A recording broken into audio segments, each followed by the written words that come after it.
प्रभु हमारे ईश्वर, तेरा नाम समस्त पृथ्वी पर कितना महान है।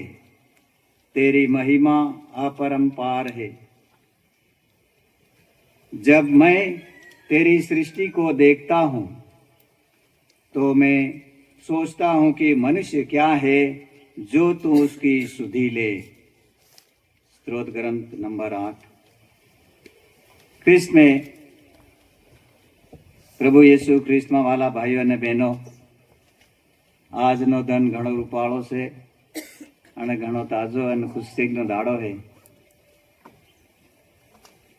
યોઈન હરીને કે તમને આ બોલાયા या હું હાંગળા ભેળા થયા તેન હરું। જેના ભગવાનના વચન આપું સાંભળીએ તે પૂરા આપણને યશ બતાડે કે આપણને શું કરવું જોઈએ આગળ અને શું કરવા આપણની દુનિયામાં है। आज मैं सबसे पहले आप सभी को जो 25, 40, 50 की जयंती वर्ष मना रहे हैं,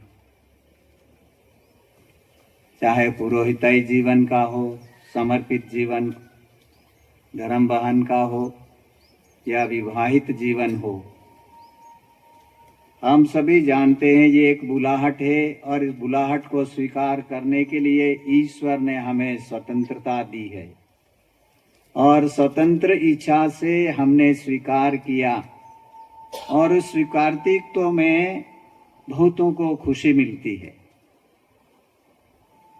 हम जानते हैं जो कुछ भी इसमें होता है, बुलाहट स्वीकार करने वाले को खुशी जरूर होगी, पर उसके साथ में दूसरों को भी अपार आनंद मिलता है उसमें, क्योंकि ये हर कोई ऐसा नहीं कर सकता है जब तक हम उस बुलाहट को बराबर समझते नहीं हैं। तो इसलिए हमें खुशी करना अनिवार्य है, आनंद मनाना अनिवार्य है। 25 साल कैसे गए होंगे, कैसे सोचते थे या नहीं सोचा, आप लोगों ने अपने जीवन में कभी देखा है मुड़ करके या नहीं देखा होगा, तो ये अवसर है आज इसके बारे में क्या सोचना है मुझे। 40 साल, 50 साल, ये सभी एक बड़े भारी बड़ा अंतराल, बड़ा समय है जिसके अंदर हम कई बार यह भी नहीं जानते हैं कि मेरा आज क्या समय चल रहा है और क्या कर रहा हूँ मैं। ऐसे ही हम बढ़ते रहते आगे और हो सकता है कभी कभी हमने अपनी कृतज्ञता प्रकट की हो या नहीं की हो, फिर भी आज ये समय है। मैं हार्दिक शुभकामनाएं देता हूँ, बधाई देता हूँ आपको कि आपने आज तक ईश्वर की इच्छा को पूर्ण करने में लगे रहे हैं और मेरी आशा है आप लगे रहेंगे और आने वाली पीढ़ी को एक साक्ष्य देंगे। जुबली वर्ष सुनते आ रहे हैं हम साधारण जुबली के बारे में। यह एक पुण्य अवसर है। संत पापा फ्रांसिस ने इसको घोषित किया था 2025वीं वर्षगांठ। कलीसियाई जीवन में एक महान आध्यात्मिक, चर्चित और सामाजिक महत्व की घटना है। सवाल हमारे जीवन में यह है, जिस वर्ष की बात हम करते हैं यह है क्या? इसका हीरो कौन है? इस जुबली वर्ष का, साधारण जुबली वर्ष का है। अपना आपकी जुबली का आप हीरो हैं, पर इस साधारण जुबली वर्ष का जो संत पापा ने घोषित किया वह कौन है? यीशु प्रभु। क्या करता है यीशु प्रभु? तो हमेशा उस मानव अवतार मुक्तिदाता की 2025वीं जयंती मतलब जन्म दिवस मनाने वाले हैं हम। कब? क्यों नहीं मना चुके कि नहीं मनाया अभी? 25 नहीं मनाने वाले हैं अभी 25 दिसंबर को नहीं, पर ये जुबली वर्ष तो चलेगा थोड़ा और आधा करने के लिए। पर इसके लिए हमें तैयारी के लिए ये वर्ष दिया था। इस तैयारी के अंतर्गत कई कार्यक्रम आयोजित करने के लिए हमारा बिशप्स का फोरम है, उन्होंने दिया था एक तय करके। जो इस जुबली वर्ष के इंचार्ज है, कार्डिनल है, दूसरे बिशप से आर्च बिशप ऐसे सब मिलकर के एक फोरम है, उनके द्वारा तय किया जाता। जैसे हमारे यहाँ भी जो इंचार्ज है, जो हमारे धर्म प्रांत के कार्यक्रम है उसको आयोजित करना है, तो इस तरह से हर एक धर्म प्रांत अपनी सुविधा के अनुसार इसका आयोजन करे और लोगों को इसका महत्व और जीवन में इसका अनुभव करने का एक अवसर प्रदान करे। तो हमने भी यहाँ पर पहला इसके अंतर्गत एक आध्यात्मिक साधना का आयोजन किया था और फिर इसी के अंतर्गत अपने अपने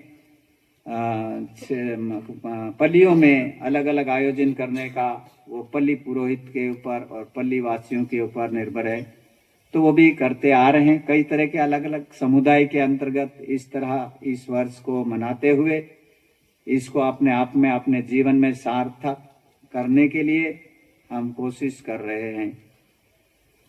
कृष्ण में प्यारे भाइयों बहनों, यह पवित्र बाइबल में वर्णित है।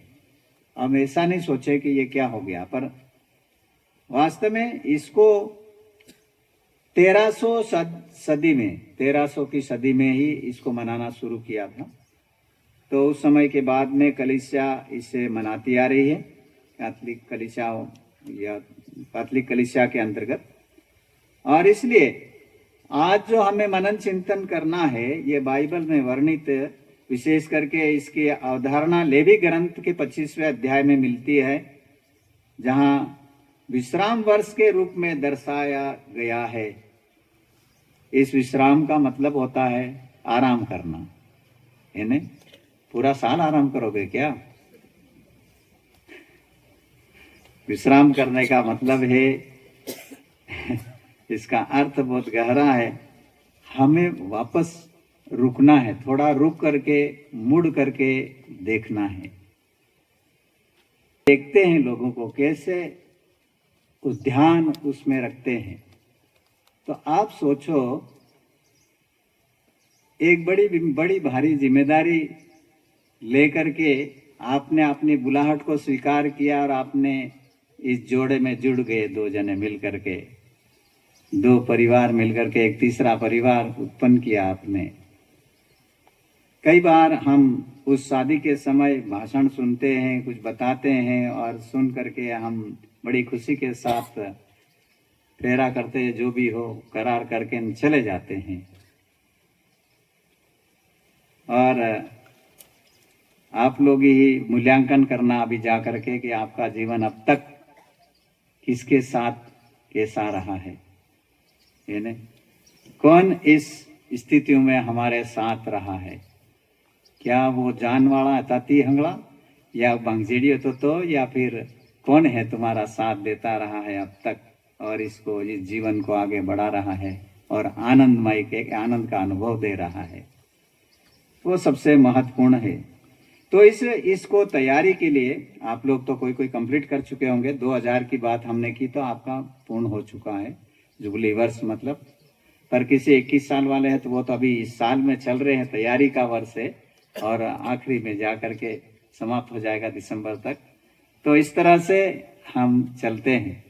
तो आपने जो इस तरह के किया है, वास्तविकता में इस बाइबल के अंतर्गत ये ऐसा है, जीवन को समझने करने के लिए ये अपने जीवन में मूल्यांकन करना है और उसके बाद में इसकी तैयारी में 24वां वर्ष, 24 साल हो गया, उसके बाद में तैयारी शुरू करना है हमें। और 49वां वर्ष, इस तरह से 39वां वर्ष तब शुरू होता है ये जुबली वर्ष। और इसके अंतर्गत कई कार्यक्रम करना है। जो तैयारी का एक वर्ष होता है उसमें पहला है आध्यात्मिक तैयारी। उसमें साधारण तौर से अपने आप को, अपने जीवन को तैयार करने के लिए प्रायश्चित सबसे बड़ा महत्वपूर्ण भाग है हमारा जीवन का। प्रायश्चित मतलब किसी चीज को, किसी बात को छोड़ना या त्यागना जो हमारे जीवन के अंतर्गत अड़चन जैसा लगता है, दुखदाई लगता है या कुछ अनइजीनेस देता है, ऐसी चीजों को त्यागना है। और उसके बाद में समय समय पर मेल मिलाप संस्कार ग्रहण करने से जीवन में एक नई ऊर्जा का संचार करना है। जरूर हम सोचते हैं हर मिस्सा बलिदान में पश्चाताप की विधि होती है, प्रायश्चित हम करते हैं, पर कितना उसमें हम गहराई में जाते हैं, सोचते हैं क्या मैं किसी चीज का अभी भी गुलाम तो नहीं हूं। ये इसलिए ऐसे अवसरों को फिर से हमें याद दिलाया जाता है। तो ये समय था, उस समय ऐसे जाते हैं अपने आप में। अगर हम पश्चाताप अपने आप में एक तैयार करते हैं तो फिर हम आगे बढ़ने के लिए और गहराई में जाने के लिए आध्यात्मिक साधना में भाग लेते हैं। वो लक्ष्य हमारा ये होना चाहिए, आध्यात्मिक साधना में भाग लेने से यहाँ कुछ अवधि कहीं एकांत में बिताना, आश्रम हो या कई स्थान है जहाँ आध्यात्मिक साधनाओं का संचालन होता है, या तीर्थ यात्रा भी उसमें है। तीर्थ यात्रा में ये भी बताया गया, देखने घूमने करने देखने के लिए नहीं, बल्कि निजी निश्चित लक्ष्य प्राप्ति के लिए किया जाता है। हर एक जब हम कहीं जाते हैं तो हमारी इच्छाएं तो रहती है, अधिकतर तो वहाँ का स्थान को देखना जरूरी है, वहाँ का माहौल के साथ, ये भी एक हमारे फायदे का है। और उसमें देख करके हमारी कई कमियों को हम देख से ढूंढ सकते हैं, ये जरूरी है। पर उसके उपरांत अलावा हम वहाँ जाएंगे तो वो दिव्य दर्शनों की ओर हमें ध्यान देना है। हो सकता है वहाँ की साज सजावट और बहुत सारे ऐसी दिखती होगी कि हम भटक भी जाए, पर नहीं, हमें उसके ऊपर ध्यान देना है कि ये क्यों ऐसा सजा रखा है, क्यों यहाँ शांत वातावरण है। ये सभी हमारे लिए एक जीवन का आईना है, जिससे हम हमारे जीवन में जहाँ कर देखें मैं कितना इस दुनिया के जीवन में परेशान रहता हूँ, कितना जिम्मेदारियां लेकर, कितना कार्य लेकर के हम चलते हैं, कौन कब क्या बोलता हमारे लिए उस काम में, ये सभी हमारे लिए कभी बार परेशानियों का एक माहौल बनता है। इसलिए हम वहाँ से थोड़ा दूर हट करके ये तैयारी के समय में ऐसा एक माहौल बनाते जिसमें हम अधिक गहराई से सोच सके अपने ये 20-25 वर्ष और 40 वर्ष या 50 वर्ष के बारे में। तो इस तरह से हम आगे बढ़ने के लिए ये निश्चित करते हैं, अपने लक्ष्य को निर्धारित करते हैं और फिर नवीनीकरण कर लेते हैं अपने आप में। ये हम ही नहीं, हमारा कैथोलिक कलीसिया ही नहीं, दूसरे लोग भी ये वर्षगांठ मनाते हैं और इस तरह का समय निकलने पर नवीनीकरण करते हैं। तो यह ना सोचें कि हमारे जीवन में ये सब है और ऐसा नहीं है। मानव समाज के अस्तित्व में ये बहुत महत्वपूर्ण चीज है। अगर हम हमारे जीवन का मूल्यांकन नहीं करेंगे और ऐसे बढ़ते जाएंगे और थोड़ा सा जो कर रहे उसी में खुश होते हुए उसी में जाएंगे तो शायद अटक जाएंगे कहीं ना कहीं। इसलिए जरूरी है, हमें हमारे जीवन में परिवर्तन जरूरी है। इसलिए बोलते हैं थोड़ा मुड़ कर देखें, रुक कर के सोचें और मूल्यांकन करें और समझें। आज हम धन्यवाद देते हैं ईश्वर को, क्योंकि हमने ईश्वर के ऊपर पूर्ण भरोसा रखा आज तक, और उसी भरोसे के साथ में हम बड़े हैं। और इसलिए पहले पाठ में हमने आज देखा, वचन में सुन रहे हम नबी यिर्मयाह के ग्रंथ में, वहां धिक्कारते हैं जो मनुष्य पर भरोसा रखता है उसको धिक्कारता है। हो सकता है वह प्रभु से विमुक्त हो जाएगा, हो सकता है, और कई बार होता भी ऐसा है, अगर मनुष्य मनुष्य पर भरोसा रखे उसके अनुसार वे हरे भरे वृक्ष के समान है जो सतत फल देता रहता है। यिर्मयाह का 3 अध्याय और 12वां वाक्य में ये सुनने में मिलता है, प्रभु आह्वान करता है वापस लौटने का, और जो इस आह्वान को सुन करके लौटा है वे फिर कभी अपने दुष्ट एवं हठीले हृदय की वासनाओं के अनुसार नहीं चलेगा, ऐसे बोलता है। ये धर्म ग्रंथ का पाठ है, सोचने का समय है, और यही जुबली वर्ष से हमें वापस मुड़ना है, लौटना है। हो सकता है इतने व्यस्त होंगे किसी कार्यों में, बातों में, हमें समय नहीं मिला उसको सोचने के लिए। अब हम देखते हैं, थोड़ा सा मनन चिंतन करेंगे। ये तो बात थी हमारे दैनिक जीवन में, ये बाइबल भी हमें कुछ बताती है, और इस बाइबल ईश्वर का वचन ही सबसे मार्गदर्शक, सबसे जीता जागता हमारे लिए एक कार्य करता है। सुसमाचार में हम भ्रातृ प्रेम की आज्ञा एवं दूसरे पाठ में भी हमने सुना है, बहुत ही महत्वपूर्ण बात है। आप उसको पढ़ना, आपके लिए गृह कार्य होगा, है ना। उस दोनों पति पत्नी मिल करके पढ़ना, 1 दिन 2 दिन पढ़ना कम से कम, फिर उसके ऊपर मनन चिंतन करो, क्या हमारा जीवन ऐसे चल रहा है या नहीं चल रहा हो। आप ही नहीं, पुरोहित धर्म बहन ये भी पढ़े देख करके, क्योंकि आपने भी किसी से संबंध अपना जोड़ लिया है, शादी कर ली है, और उस कलीसियाई, उस मुक्तिदाता को अपनाया है, और उस मुक्तिदाता को प्रकट करने के लिए मुझे जरूरी है उसके साथ जीना और उसमें जीना। अब जयंती उत्सव के लिए, जयंती उत्सव को हमने मनाने के लिए पहले कुछ निर्देश दिए थे, उसमें से कुछ आप करते आए होंगे। ये 4 विशेषताओं द्वारा चिन्हित किया गया है इस उत्सव को मनाने के लिए। तो बोला वही था, तीर्थ यात्रा, पवित्र द्वार, मेल मिलाप, प्रार्थना, धर्म विधि, आस्था का अंगीकार, क्षमादान। क्या अभी हम चल रहे हैं इस वर्ष में? ऑलरेडी नवंबर महीना हो गया है, महीना 1 रहा, इसमें से क्या आपने कितना किया है?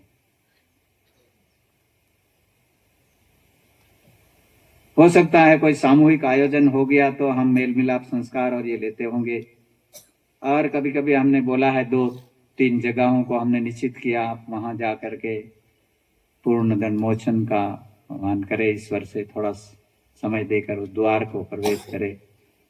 इसलिए हमने ये कलीसिया ने बोला था अलग अलग जगह में, ताकि लोग सुविधाजनक दर्शन जा सके। और उसके अलावा भी आप दूसरी जगह में भी जा सकते हैं इस साल के अंदर ऐसा करके। हम तो उसका लेखा जोखा नहीं रखते, कोई भी हो, बताना बताते हैं, मार्गदर्शन करते हैं, बाकी काम है हम अपना व्यक्तिगत अपना जीवन को कैसे ढालना, क्या करना, उससे क्या मिलेगा मुझे, ये कलीसियाई विश्वास है। तो इस तरह से ये जयंती की विशेषताओं में व्यक्तिगत स्तर पर भागीदारी के लिए आप यह ईश्वर को कस कर थामे रखने का साल है, क्योंकि अगर आप ईश्वर को गले नहीं लगाए और सच्चे मन से प्रार्थना नहीं करेंगे तो यह एक मुश्किल का साल होगा आने वाला। इसलिए जरूरी है, अभी भी हम चल रहे हैं, उसमें कैसा अनुभव कर रहे हैं ये आप जानें। यह किसी से लड़ने का साल नहीं है, यह ईश्वर पर शंका करने का साल नहीं है। हमें अपने आसपास मंडरा रही चुनौतियों से लड़ने के लिए सतत प्रार्थना करने के लिए नित्य निरंतर प्रार्थना करते रहो। संत लूकास का सुसमाचार में आप पढ़ते हैं 19वें अध्याय में। और इस तरह से हम जानते हैं कि ईश्वर हमारे जीवन में ये बार बार क्यों बताता है इसके लिए। और इस तरह जब जब हम हमारे दैनिक जीवन में संस्कारों में भाग लेते, विशेष करके यूखरिस्तीय बलिदान में, जहां प्रभु यीशु स्वयं आपकी प्रतिज्ञाएं पूर्ण करता, हमारे जीवन में मैं सदा तुम्हारे साथ हूं, कितना प्रयासरत है हम। बहुत बार हम दूर दराज में रहते हैं तो हर समय हर घड़ी में कुछ न कुछ होता, उसमें नहीं आ जाते हैं। फिर भी हम देखें कि साल का जो रविवार बीते हैं, उन रविवारीय मूसा बलिदानों में, पूजन पद्धति में किस तरह से मेरा भाग रहा है। अपने आप को, दूसरों को ना पूछें, वो नहीं जाता है, वो नहीं करता है, ऐसा ना देखें।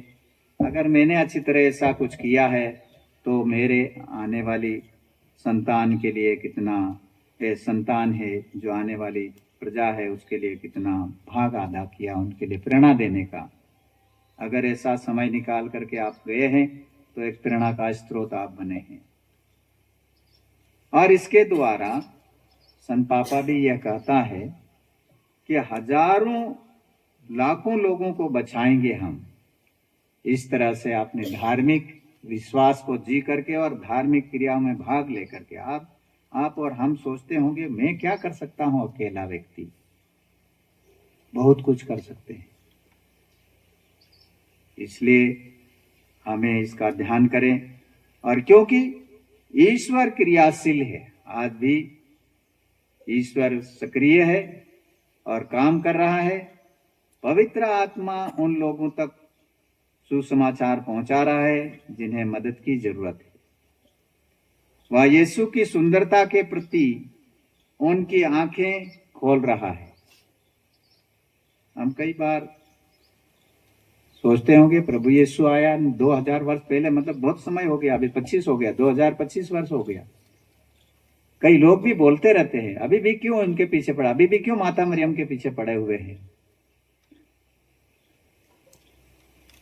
नहीं सुना हो तो अलग बात है, मैं सुनाता हूं इस तरह की बातें। और ये सवाल अपने आप को हमको जवाब देना है, उनको तो खुद खोज कर रहे हैं क्यों ये इसके पीछे पड़े हैं। क्या एक बार बपतिस्मा लेने पर मुक्ति हो गई? बोले हमें मुक्ति हो गई है, मुक्ति का मार्ग खुला है, मुक्ति नहीं हुई है। अब आपको मुक्ति प्राप्त करने के लिए सौभाग्य और मौका दिया गया है। तो हम ही नहीं, हमारे पड़ोसियों के लिए भी मुक्ति का साधन हमें बनने के लिए बुलाया गया है। तभी यह प्रभु यीशु की सुंदरता हम प्रकट कर पाएंगे। जयंती व्रत ईश्वर के साथ हमारे संबंधों में क्षमा और नवीनीकरण का समय है। बाइबल में इस वर्ष का जो लेवी ग्रंथ में जो बताया गया, वहां बहुत सारे कार्य करने के लिए बोला गया था, जो हमें बोल रहा त्याग और तपस्या के द्वारा हम किसी की सहायता कर सकते हैं। उसी के समय में ऋणों का छुटकारा, कई तरह के हमारे बंधन हैं, उन बंधनों से छुटकारा पाने का मतलब एक ही वही है, पश्चाताप करके वापस मुड़ने का। वही बातें इस बाइबल में बताते हैं। पर वहां सामाजिक कार्य के लिए भी आमंत्रित करता है इस वर्ष में। अगर हम चाहते हैं तो ये त्याग करके क्या करना है, हमारी खुशी के लिए नहीं, दूसरों को खुशी देने के लिए हम कुछ कर सकते हैं। समय आ रहा है अभी क्रिसमस का, और इसके अंतर्गत आगमन काल का, इसके अंतर्गत भी जरूर हम सोचते हैं कि हमारे कई ऐसे कंट्रीब्यूशन, ऐसा अंशदान हम करते हैं, देते हैं, अनिवार्य संध्या वगैरह, ऐसा ये एक निश्चित कलीसिया को हम सहयोग देते हैं आगे बढ़ाने के लिए। ये कोई वहीं किसी की जरूरत की पूर्ति करने के लिए नहीं है। तो इसलिए यह ना सोचना से हम कई तरह के संदे देते रहते हैं, वो चंदा उधर जाता है। पर यहाँ ये जुबली वर्ष में हमें एक्स्ट्रा ऑर्डिनरी कुछ और करना है, साधारण जुबली में जो हमारे जीवन में हम अनुभव कर सकते हैं कुछ, तो वो है अपने अपने स्थानीय कलीसिया के अंतर्गत कुछ आयोजन होता है, उसके अंतर्गत आप कर सकते हैं, अपने आप अकेले नहीं कर पाओगे। कैथोलिक कलीसिया बाइबल के अनुसार ये जुबली जयंती वर्ष मनाती है, और इस वर्ष जो समापन है उसमें आमंत्रित किए गए हैं। बहुत सारे लोग यात्रा कर रहे हैं रोम में जाने के लिए, तो इसके लिए पूरा बहुत समय था, पहले पंजीयन करना था, और जाने वाले गए और जा भी रहे और चलते रहेंगे।